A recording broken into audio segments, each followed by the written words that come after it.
Last year, during December, I went back to Hong Kong, which is where I'm from, to visit my grandparents. Now, in case you're not aware of this, in Hong Kong, we speak Cantonese, and so does my grandparents. So, the day I met them, I tried my best to speak in Cantonese with them. When I say try my best, let's just say my Cantonese is not that good. I'm not bad at it, but I'm just not that fluid in it. Why? Well, because I am an international student here. Don't get me wrong, okay? But being an international student here meant that there's less chance for me to speak my mother language. Not to mention the fact that I am the only student in my class that's from Hong Kong. The day we met, we had lunch, and my grandma, she complimented me on my art like she always does. She then asked me this one question. Hey, do you still remember that My Little Pony drawing you did when you were little? Yeah, Grandma, of course I remember it. You still have the drawing? Now, I was shocked because that was probably something I drew when I was around 4 or 5 years old. She began searching through her phone, and eventually she showed me the drawing. Surprise! I was a big fan of My Little Pony, an even bigger fan of the character Twilight Sparkle, which I could say for a fact I still am. My Little Pony is basically my definition for my childhood. So when I saw this drawing again, I felt like I'm back to a 5-year-old girl. I am sitting on my parents' bed, drawing happily while the sound of buses came and went outside of the bus station in front of my apartment. To you, this is just another typical kid's drawing. But to me, this was the reason why I didn't give up on art. And to me, this is art because I put something special into it. Emotions. Specifically, my emotions that belong to no one else but myself. Every line in this drawing that you can see is filled with my joy and excitement.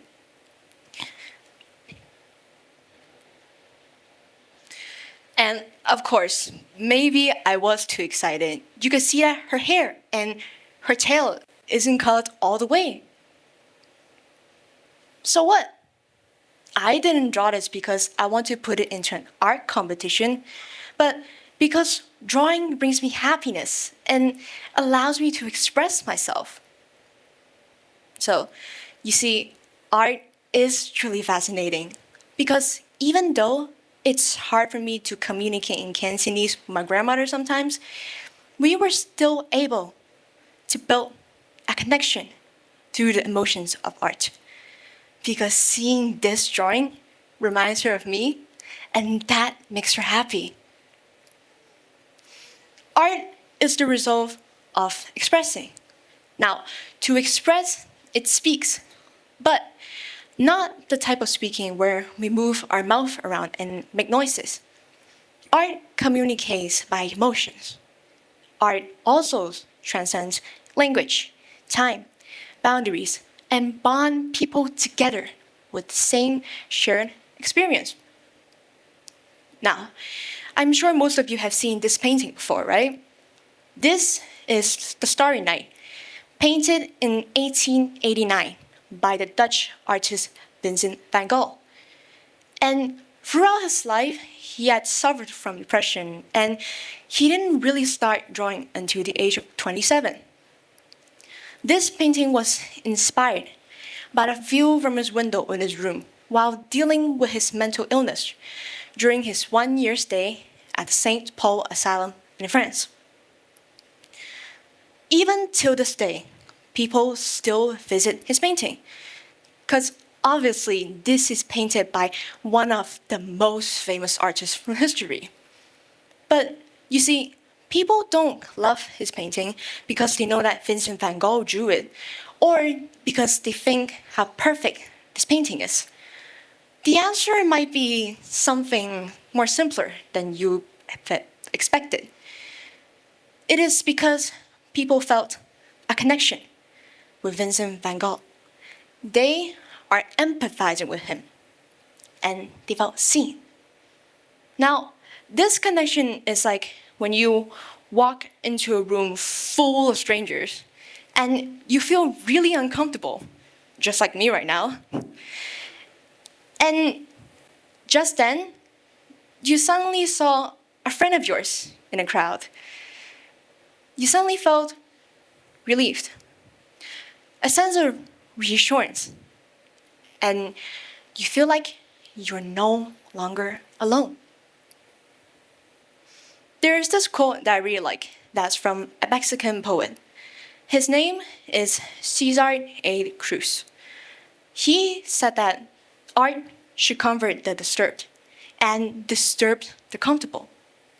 That's the wonderful thing about art. With art, you can connect to all emotions, no matter how positive or negative that emotion is. And whether you're trying to connect with an artist that's from 100 years ago, like Vincent van Gogh right here, or connecting with my childhood through that My Little Pony drawing, art is everlasting. Now, I would like you to look at the next image. You know, last time I checked, humans have only 2 legs, right? Now we will look at the next image. Both of these images that you just saw are AI-generated images, generated by artificial intelligence. And I know, the first image looks a bit funny, but what if I tell you that both of these images are only generated from 1 to 2 years apart? Over the few years, AI-generated images' popularity has skyrocketed. I mean, just any social media that you can think of right now in your mind, its posts and its video, all of them is flooded with AI-generated content. And you want to know why? It is because it's really convenient to use. All you need is basically 3 steps. Step 1, you think of an idea. Then step 2, you type the prompt down, a description you want the AI to generate for you. Step 3, you wait for a minute or less, and then you have the result. Sounds perfect, right? Unfortunately, there is a downside to AI-generated images. Now, you see, AI trains from something called a database. And in that database, hundreds and thousands of images are stored. And of course, these images belong to the rightful creators. But the creators weren't asked for the opinions if they'd like to have the images to be stored into the AI's database and train it. And even if they did so, they rarely get the credit from doing this. And they would have also never expected that the artworks were smashed together with others' work as well.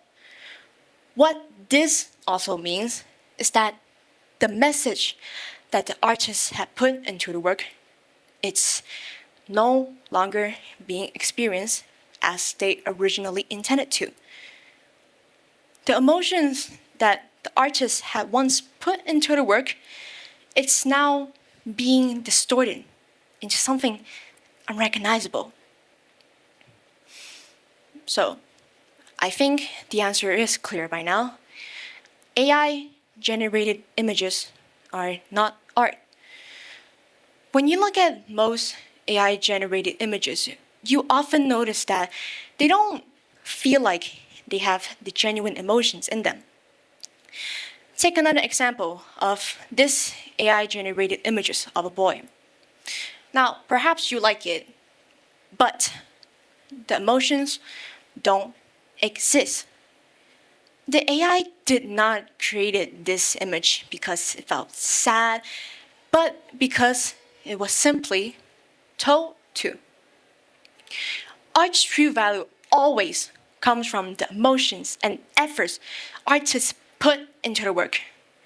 If we rely on AI to generate images for us, we are only relying on it to generate a finished product.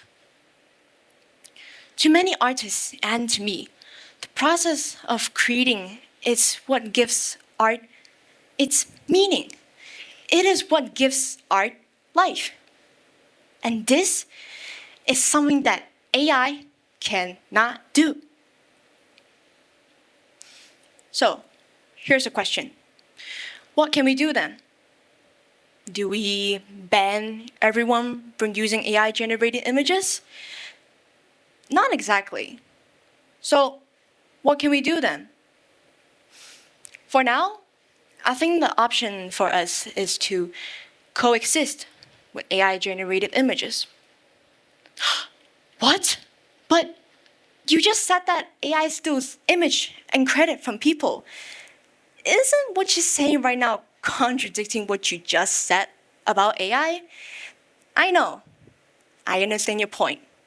But you see, the truth is, people will still continue to use AI-generated images despite all the controversies around it. And if you ask me, I personally don't like AI-generated images as well. But just because I don't like it doesn't mean that I can deny people's freedom to use them. And you have to remember, to coexist with AI-generated images, we should only view it as a tool and not a replacement for genuine art. AI-generated images can indeed be helpful for us, but we should also be careful not to abuse them. For now, AI-generated images will continue to be a part of our daily life, and we will just have to learn how to balance the use of them. Much like right now, even though I've lived in Chiang Mai for 6 years already, it's still hard for me to speak both Cantonese and English. On a weekday, I spend 8 hours speaking English at school, and on the weekends, I speak Cantonese with my mom. And of course, I still get mixed up with the words I want to say sometimes, and guess what? She laughs at me, because I often end up saying the complete opposite word. This isn't to say that I have forgotten what my own language is, however, and in a way, I think I have discovered an entirely new language through art. Emotions.